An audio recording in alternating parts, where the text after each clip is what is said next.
Nós vamos conversar com o professor Gustavo Sampaio, professor de Direito Constitucional da Universidade Federal Fluminense. Professor, sempre uma honra falar com o senhor é super parceiro nosso aqui na CNN, nossa tecla SAP do direito, e até no sábado está aqui com a gente, né, professor? Boa tarde, tudo jóia? Tudo bem, Isabel? Boa tarde a você, boa tarde a todos. É sempre uma alegria conversar com vocês aqui na CNN Brasil. A Aline, professor, estava trazendo para a gente a possibilidade de novos recursos. A gente vinha desenhando já aqui ao longo dos últimos dias o que eram esses embargos de declaração, esses pontos para você esclarecer algumas das colocações feitas pelos advogados. Esses novos recursos podem representar estratégias protelatórias na análise do senhor? O que ainda cabe de recurso a ser apresentado pelas defesas? Podem sim, Isabel, podem representar também estratégias simbólicas, estratégias de projeção política do fato, pelas seguintes razões. Agora foram julgados os embargos de declaração. É preciso entender, é sempre necessário repetir isso, Isabel, que os embargos de declaração constituem um recurso previsto na Lei Processual Penal, no Código de Processo Penal, que não tem o destino de modificar o teor do julgado. Então, na verdade, constituem um recurso, mas não é um recurso para um segundo grau, não é um recurso modificativo. É um recurso para que o próprio juiz da causa, ou juízo da causa, possa sanar eventual contradição existente no julgamento, colmatar uma eventual lacuna aparecida na fundamentação do acórdão, ou derrubar alguma obscuridade existente no voto. Então, os embargos de declaração, como o nome diz, têm o objetivo de esclarecer, de declarar. E quando o tribunal, julgando os embargos, entende que não há nada a declarar, que não há nenhuma lacuna a colmatar, que não há nenhuma contradição no julgamento, nenhuma obscuridade, ele desprovê esses embargos, dizendo não os acolho porque eles não fazem sentido no caso concreto. A questão é que a lei processual ela não diz se é cabível ou não uma nova oposição de embargo de declaração em cima dos embargos de declaração já julgados e desprovidos. E a tendência toda é que a defesa possa manejar novos embargos de declaração. Em suma, Isabel, o que a jurisprudência diz hoje é que, embora não haja uma limitação da lei em número de embargos sucessivamente opostos, a jurisprudência entende que, se chegar ao segundo manifesto de embargos de declaração, isso pode caracterizar cabalmente os efeitos protelatórios, impondo-se, inclusive, sanção contra a parte. Porque a parte estaria manejando aquele recurso apenas para tardar, por exemplo, o resultado final do processo, a produção do trânsito em julgado. Agora, para concluir, Isabel, isso não se confunde com outro recurso previsto também no Código de Processo Penal, também no regimento interno do Supremo Tribunal Federal, que são os embargos infringentes do julgado. Esses, sim, têm efeitos modificativos, mas como entendimento do Supremo Tribunal Federal, embora ainda não consolidado, mas tem sido no sentido de que só são cabíveis embargos infringentes de decisão de turma para levar a matéria ao plenário quando há dois votos divergentes, e só houve um, o do ministro Luiz Fux, então já podemos antecipar que a Corte, se vierem os embargos infringentes, entenderá que eles serão inadmissíveis, chegando-se ao quê? Ao trânsito em julgado da decisão final condenatória. E isso tudo, considerando os prazos regimentais no Supremo Tribunal Federal que são dados em situações do tipo, daria para ser finalizado e a gente ter a publicação do chamado trânsito em julgado que o senhor estava mencionando, encerrando, portanto, esse processo ainda neste mês de novembro, na avaliação do senhor, com base até no que a gente tem de outros processos, processos do Mensalão, processos da Lava Jato, eventualmente, e que possam dar um pouco de pistas sobre qual deve ser o comportamento do Supremo, sobre o momento de entender que, sim, chegamos ao chamado trânsito em julgado? Olha, Isabel, o Supremo Tribunal Federal sempre merece a nossa atenção porque ele nos surpreende com alguns entendimentos novos. Então, veja, eu particularmente, como observador diário da cena do Supremo Tribunal, eu não acredito que nesse mês termine. Mas, se a primeira turma entender antecipadamente que, por só haver um voto divergente, que os embargos não podem ser opostos, sabe-se lá se a turma não vai considerar desde já o trânsito em julgado da decisão. Nós temos que aguardar para nos certificar disso. A mim parece que não pode ocorrer isso, Isabel. Por quê?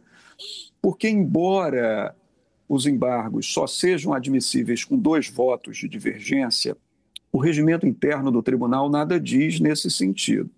O que o regimento diz é que, nas causas de competência do plenário, que se constitui de 11 juízes, para caberem embargos infringentes são necessários 4 votos de divergência. Em relação à turma, o regimento nada fala. O que há é um entendimento baseado na proporcionalidade matemática, de que, se a turma tem a metade do número de juízes do plenário, um pouco menos, se no plenário são exigíveis 4, na turma são exigíveis 2. Mas a defesa, Isabel, cumpriu o seu papel, que os advogados de defesa têm que empenhar todo o esforço para tutelar o interesse de quem eles representam. Os advogados de defesa certamente vão insistir que, não havendo previsão regimental, vale a regra do Código de Processo Penal. E havendo uma divergência, seja ela qual for, aquilo enseja os embargos. E aí eu te antecipo o que pode acontecer. A defesa forçar os embargos infringentes, o ministro relator Alexandre de Moraes inadmiti-los, por só ter havido um voto divergente. E aí, Isabel, é que vem mais um probleminha, porque o regimento interno, no artigo 335, parágrafo 2º, diz que da decisão do relator nas turmas que inadmite os embargos infringentes, cabe agravo interno para o órgão de destino do recurso.